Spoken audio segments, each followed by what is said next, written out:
Hello সুপ্রিয় দর্শক, সবাইকে মুক্ত পেশা কৃষি চ্যানেলের নতুন একটি প্রতিবেদনে স্বাগতম।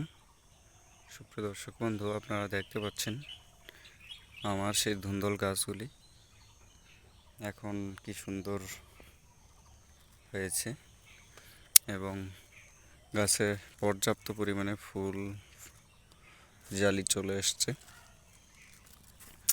দেখতে পাচ্ছেন এই যে একটি ধুন্দল, এগুলি বড় হচ্ছে ধীরে ধীরে। গাছে আসলে পুরুষ ফুল এবং স্ত্রী ফুলের সমাবেশ খুব দারুণ। পুরুষ ফুল যেরকম আছে ঠিক সেরকম স্ত্রী ফুলও আছে। দেখুন কি সুন্দর। এটা হচ্ছে এআর মালিক সিডের আরতি জাতের ধুন্দল।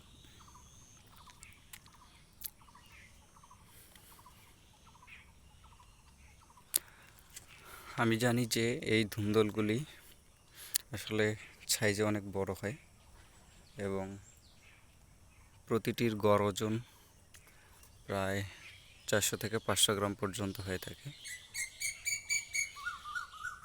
গাছে কিন্তু পর্যাপ্ত পরিমাণে ফুলজালি রয়েছে। দেখুন ধুন্দল বড় হচ্ছে।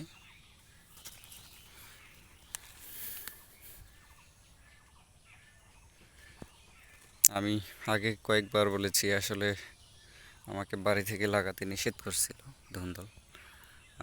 আমাকে বাড়িতে বলে যে আসলে ধুন্দল আমাদের এদিকে খায় না মানুষ, কিন্তু আমি আসলে একরকম জোর করে লাগিয়েছি। অবশ্য বেশি লাগিয়েনি, 1 প্যাকেট বীজ নিয়ে আসছিলাম 5 গ্রামের।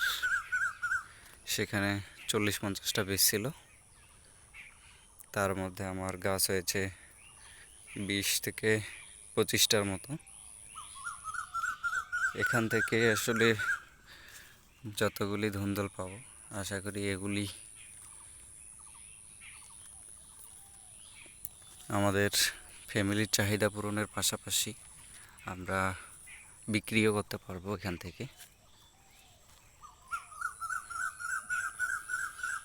দেখতে পাচ্ছেন আসলে সবগুলি গাছের মধ্যে কিন্তু ফুলজালি রয়েছে সুন্দর।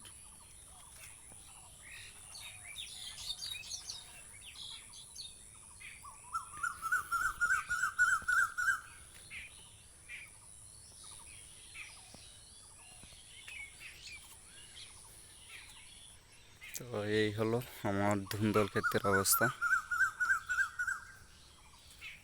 পর্যাপ্ত পরিমাণে ফুলজালি রয়েছে গাছের মধ্যে। দেখা যাক, এই গাছগুলির বয়স প্রায় 1 মাসের মতো। আমরা কতদিনে তুলতে পারি, হয়তো আর 10 দিনের মধ্যে আমরা তুলতে পারবো আশা করি এখান থেকে ধুন্দল। সকলে ভালো থাকবেন, ধন্যবাদ সকলকে।